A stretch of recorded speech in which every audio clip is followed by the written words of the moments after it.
Sexta-feira, dia de papo previdenciário. Toda sexta-feira a gente está por aqui, pessoal, respondendo seus comentários. Então é importantíssimo. Comente aqui nos vídeos. Se você tem alguma dúvida, tem alguma dificuldade previdenciária, a gente vai ler o seu comentário, vai trazer aqui no papo previdenciário e vai te esclarecer. É uma consultoria gratuita. Olha que ótima oportunidade que você tem aí para esclarecer suas dúvidas de uma forma simples e de graça. Vamos lá para a primeira pergunta que a gente tem aqui. É da Karina Souza. A Karina está perguntando o seguinte: primeiramente, agradeço por transmitir seus conhecimentos de forma clara e gratuita. Ah, que legal. Conheci o canal há pouco tempo, estou maratonando. Ah, que legal. Faça igual a Karina. Tem dúvida de direito previdenciário? Maratona aqui no canal. A gente está aí há 8 anos só falando de direito previdenciário exclusivamente. A gente tem todo tipo de assunto que você puder imaginar. Guia de complementação, MEI, todas as modalidades de aposentadoria por deficiência. Dá uma olhada aí que tem muito conteúdo legal, tá? Mas voltando. Tem uma irmã deficiente auditiva, bilateral total desde a infância e que completará 55 anos em maio. Trabalhou 6 anos, CLT, e desde 2014 contribui como segurada facultativa baixa renda. Porém, alguns meses não foram validados devido a não ter conseguido agendamento para atualização no cadastro no CAD único. Pergunta: esse tipo de segurado consegue se aposentar por idade com 15 anos de contribuição? Desde já agradeço.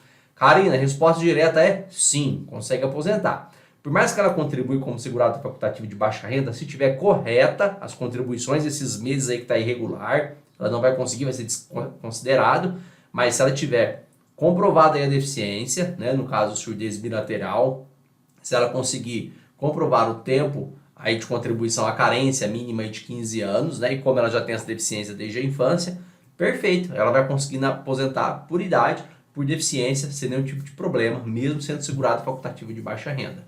Perfeito? Outra situação que a gente tem aqui, vamos lá, Marcelo Moreira, pergunta o seguinte: eu estou pagando o MEI há 2 anos, porém já tem um tempo que trabalhei CLT, antes e agora voltei para CLT novamente. Estou pagando os dois juntos. Tem alguma vantagem em pagar o MEI e trabalhar CLT ao mesmo tempo?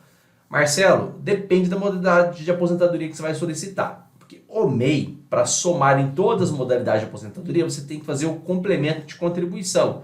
Eu expliquei, se não me engano, semana passada sobre o complemento de contribuição do MEI. Dá uma olhadinha lá, tá? Então, quando você é MEI, você paga 5%. Quando você complementa, aí você acaba pagando mais 15% para chegar nos 20%. Mas qual a vantagem disso, tá?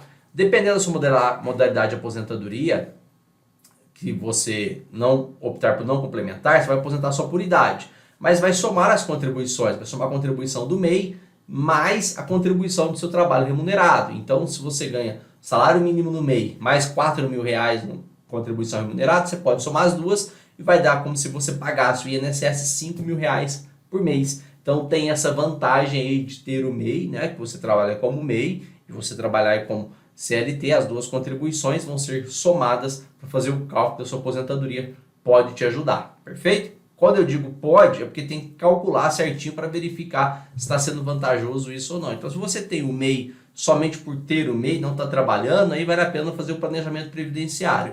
Agora, se você tem o MEI e você efetivamente trabalha, tem a sua microempresa e ainda trabalha no CLT, não tem jeito, você tem que pagar de toda forma. Perfeito? Outra situação que é do Antônio Carlos. O Antônio pergunta o seguinte: eu já sou aposentado há 13 anos, peguei o fator previdenciário e agora comecei a perder a audição. Eu posso recorrer para transformar minha aposentadoria em especial ou invalidez? Dizem que se eu conseguir sair do fator previdenciário, eu passo a receber o que é de lei. Antônio, a sua situação é bem específica. Olha só o que você me perguntou.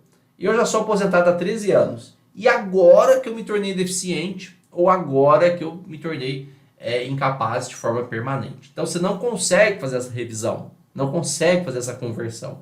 Porque para você fazer a conversão dessa modalidade de aposentadoria, né, com fator previdenciário para aposentadoria por deficiente, você tinha que ser deficiente à época do pedido, lá atrás. Você tinha que ter a incapacidade permanente à época do pedido, lá há 13 anos também. Se você tornou-se deficiente depois de aposentado, ou se você ficou incapacitado depois de aposentado, você não consegue fazer essa troca de modalidades de aposentadorias, tá? Infelizmente. O que você pode fazer?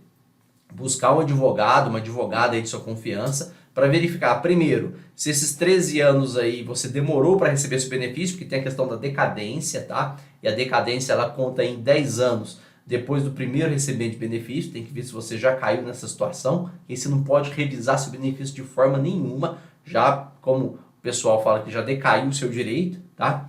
E se não decaiu o seu direito, verificar se cabe algum tipo de revisão da sua aposentadoria. Se tem inclusão de período especial, se não tem, se tinha outra modalidade de aposentadoria que não seja essas duas, que era mais benéfica para a época, se tem a questão de pontos, porque essa época tinha a questão de pontuação, onde você eliminar o fator previdenciário não foi observado, se tem reclamação trabalhista para ser enquadrado, ou seja, tem várias situações que podem revisar a sua aposentadoria, mas essas duas que você perguntou, você não consegue.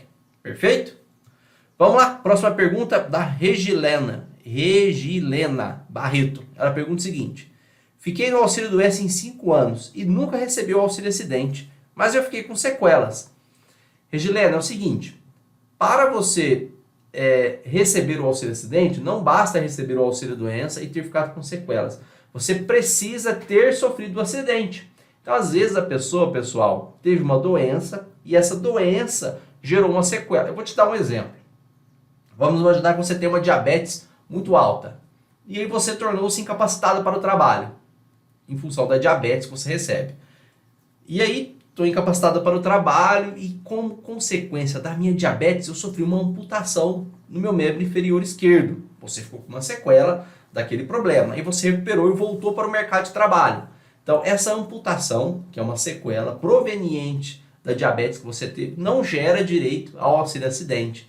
Por quê? Porque você teve uma sequela que reduz a sua capacidade de trabalho, só que ela não é proveniente de um acidente. Uma outra situação diferente é, olha, eu sou motoboy e consequentemente sofri um acidente trabalhando, né? Fui fazer uma entrega de pizza, por exemplo, aqui na pizzaria que eu trabalho, fraturei a perna e acabei amputando o pé. Veja que a sequela é a mesma, a amputação, só que uma foi em função de um acidente e a outra não foi em função de um acidente. A que é em função de um acidente recebe o auxílio acidente, como o próprio nome diz, que é em função do acidente. A que é proveniente de uma doença não tem direito ao auxílio acidente. Sabia dessa? Então, só vai ter direito ao auxílio acidente se for uma sequela proveniente de algum acidente. Caso contrário, não tem direito, ok?